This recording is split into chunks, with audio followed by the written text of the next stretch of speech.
ជំរាបសួរពុកម៉ែបងប្អូនចានេះគឺជា vlog ទៅកាន់ខេត្តសៀមរាបពួកខ្ញុំទៅរត់ marathon គឺ full marathon ចាគេហៅថាអង្គរ Empire Marathon តមិនបោបាច់ច្រើនគឺថាពួកខ្ញុំចេញពីកន្លែងស្នាក់នៅម៉ោង 4 កន្លះហើយពួកខ្ញុំធ្វើដំណើរទៅកាន់អង្គរវត្តតែម្ដង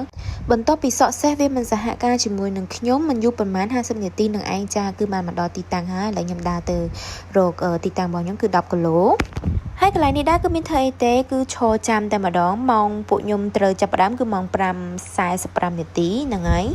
ហើយម៉ាក់ខ្ញុំក៏ចេះឆ្ងល់ថាចេះហេតុអីមិននៅពេញរត់អត់បានមែននៅជុំវិញបូរីនឹងតទៅសៀមរាបបានរត់បានអស់ចិត្តមែនអញ្ចឹងនេះគឺជាចម្លើយជូនទៅកាន់អ្នកម្ដាយតែម្ដងបរិយាកាសបែបនេះគឺមិនមែនថាយើងអាចនឹងទទួលបានវាជារៀងរាល់ថ្ងៃឬក៏រាល់អាទិត្យនោះទេ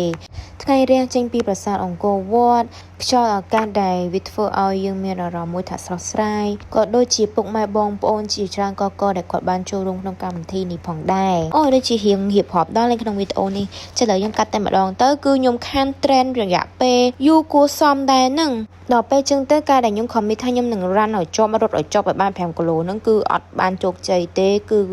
វាហត់ខ្លាំងមែនតើសម្រាប់ខ្ញុំតែនេះក៏មិនមែនជាឧបសគ្គអ្វីសម្រាប់ខ្ញុំដែរបន្ទាប់ពីដើរផងរត់ផងស្រូបយកពេលវេលាបែបនេះចូលមកកាន់ជីវិតអញ្ចឹងឥឡូវមកដល់កន្លែង U-turn តែម្ដងគឺ5គីឡូគឺត្រូវ U-turn ហើយអញ្ចឹងពេលយើងរត់បកក្រោយគឺរត់ទៅផ្លូវដដែលនឹងឯងហើយទេសភាពបែបនេះអីគឺមិនអាចទប់អារម្មណ៍អត់ដកទូរស័ព្ទយកមកថតបាននេះគឺ green season អ្នកទាំងអស់គ្នាហួចនៅសល់តែ1គីឡូទៀតទេប៉ុន្តែមានអារម្មណ៍ថាលេងទៅមុខយកតែមែនតែហ្មងមនុស្សយើងខូចចឹងហើយនេះគឺបងដែលគាត់រត់42គីឡូគឺគាត់ត្រឡប់មកវិញបាត់ឯហ្នឹងហើយខ្ញុំរត់10គីឡូនេះក្រោមរយៈពេល3ម៉ោងគឺគាត់បានមកដល់ទីតាំងរបស់គាត់ដូច្នេះហើយមិនថា42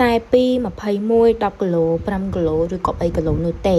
វាសុទ្ធសឹងតែចេញពីកម្លាំងចិត្តនិងកម្លាំងកាយរបស់យើងដើម្បីទៅ challenge រាល់គោលដៅដែលយើងបានដាក់ក្នុង list របស់យើងនឹងឯងដូចជាខ្ញុំផ្ទាល់នេះទោះបីមិនបាន train យ៉ាងណាក្តីប៉ុន្តែខ្ញុំបាន make it នៅក្នុងរយៈពេល1ម៉ោង31នាទីហើយតួលេខនេះដែរគឺខ្ញុំយកចេញពី check point របស់ system គេតែម្ដង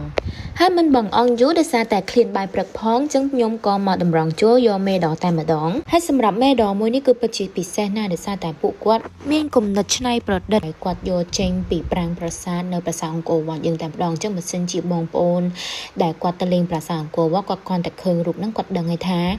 រូបមួយនេះគឺចេញពីប្រាង្គប្រាសាទនៅទីកន្លែងណាហើយគាត់គឺជាព្រះបាទសូរ្យវរ្ម័នទី2ផងដែរអូខេបន្ទាប់ពីពួកខ្ញុំអ្នកដែលនៅផ្ទះមិនសុខតមកសៀមរាបរត់អញ្ចឹងបានអស់ចិត្តគឺបានត្រឡប់ទៅកាន់អូតែវិញដើម្បី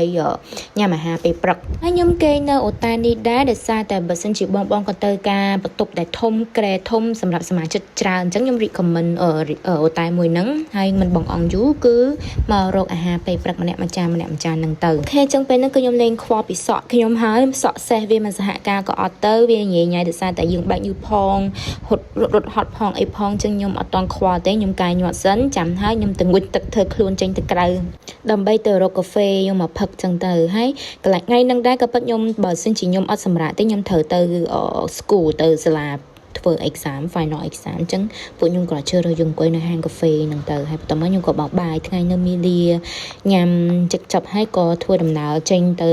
មកភ្នំពេញវិញហ្នឹងហើយអញ្ចឹងខ្ញុំមានតែប៉ុណ្្នឹងឯងក្នុងវីដេអូនេះហើយបើសិនជាមានពាក្យណាដែលខ្ញុំនិយាយអត់សូវត្រូវឬក៏រដែករដប់អីសូមបងប្អូនកុំប្រកាន់ហើយជាចុងក្រោយនេះភ្លេចក្រែមជែលឡូតូអញ្ចឹងវីដេអូនេះគឺមានតែប៉ុណ្្នឹងអរគុណសម្រាប់ទស្សនាបាយបាយ